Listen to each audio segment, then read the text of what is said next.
നമസ്കാരം. Purple media ന്യൂസിലേക്ക് ഏവർക്കും സ്വാഗതം.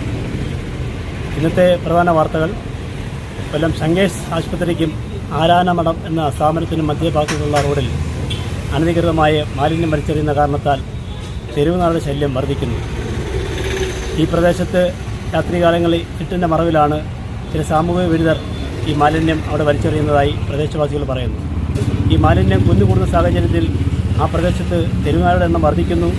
അത് കാരണം അതുവഴി വരുന്ന കുട്ടികൾക്ക് സ്കൂളിൽ പോകുന്നതിനും കാൽനട യാത്രക്കാർ വഴിക്ക് യാത്ര ചെയ്യുന്നതിനും ഇരുചക്ര വാഹനങ്ങൾ പോകുമ്പോൾ തെരുവുനായികൾ അതിനെ പുറത്ത് ഓടുന്നത് നിത്യസംഭവം മാറിയിരിക്കുന്നു.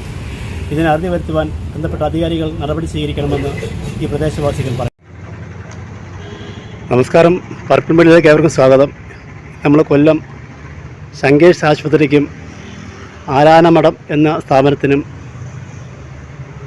ഇടയ്ക്കൂടെയുള്ള ഒരു റോഡിലാണ് നമ്മൾ നിൽക്കുന്നത്. ഈ റോഡ് വളരെ മനോഹരമായ നല്ലൊരു റോഡാണ്.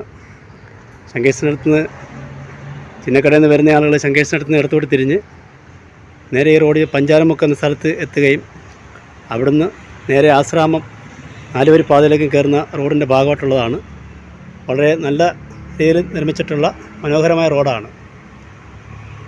ഇവിടെ ഈ ഒരിടക്കാലമായിട്ട് ഇത്തരത്തിലുള്ള മാലിന്യങ്ങൾ കൊണ്ട് വലിച്ചെറിയുന്നതായിട്ടാണ് നമ്മൾ കാണുന്നത്. പല പ്രാവശ്യം കോർപ്പറേഷൻ്റെ ആരോഗ്യ വിഭാഗത്തിൽ നിന്ന് ജീവനക്കാർ വന്ന് നീക്കം ചെയ്തിട്ടുള്ളതാണ്. രാത്രിയുടെ മറവിൽ ഈ ഭാഗത്ത് ഇരുട്ടായതുകൊണ്ട് രാത്രിയുടെ മറവിലാണ് ഇത് കൂടുതൽ എറിയുന്നത്. രാത്രി ഈ ഭാഗത്തുള്ള തെരുവിളക്കുകൾ കത്തുന്നില്ല എന്നുള്ളതിൻ്റെയാണ് പ്രധാന കാരണം പ്രദേശവാസികൾ പറയുന്നത്. ഇരുട്ടിൻ്റെ മറവിലാണ് ഇത്തരം വേസ്റ്റുകൾ ഇവിടെ വലിച്ചെറിയുന്നത്. ഇതിനൊരു പരിഹാരം എന്ന നിലയിൽ പ്രദേശവാസികൾ പറയുന്നത് ഈ പ്രദേശത്ത് നഗരപരമായിട്ട് സംയുക്തമായി സംഘടിപ്പിക്കുന്ന ഒരു പരിപാടി ഈ പ്രദേശത്ത് ഇവിടെ ഈ റോഡിൽ നിന്നും ഈ ഭാഗത്തു നിന്നും ഒരല്പം മാറി ക്യാമറ സ്ഥാപിച്ചിട്ടുണ്ട്. ആ ക്യാമറ ഈ റോഡിൻ്റെ ഭാഗത്തോട്ട് വെക്കുകയാണെങ്കിൽ ഈ ഇത്തരത്തിലുള്ള ഈ ഹീനമായ നടപടി നിർത്താൻ കഴിയുമെന്നുള്ളതാണ് ഈ പ്രദേശവാസികൾ പറയുന്നത്.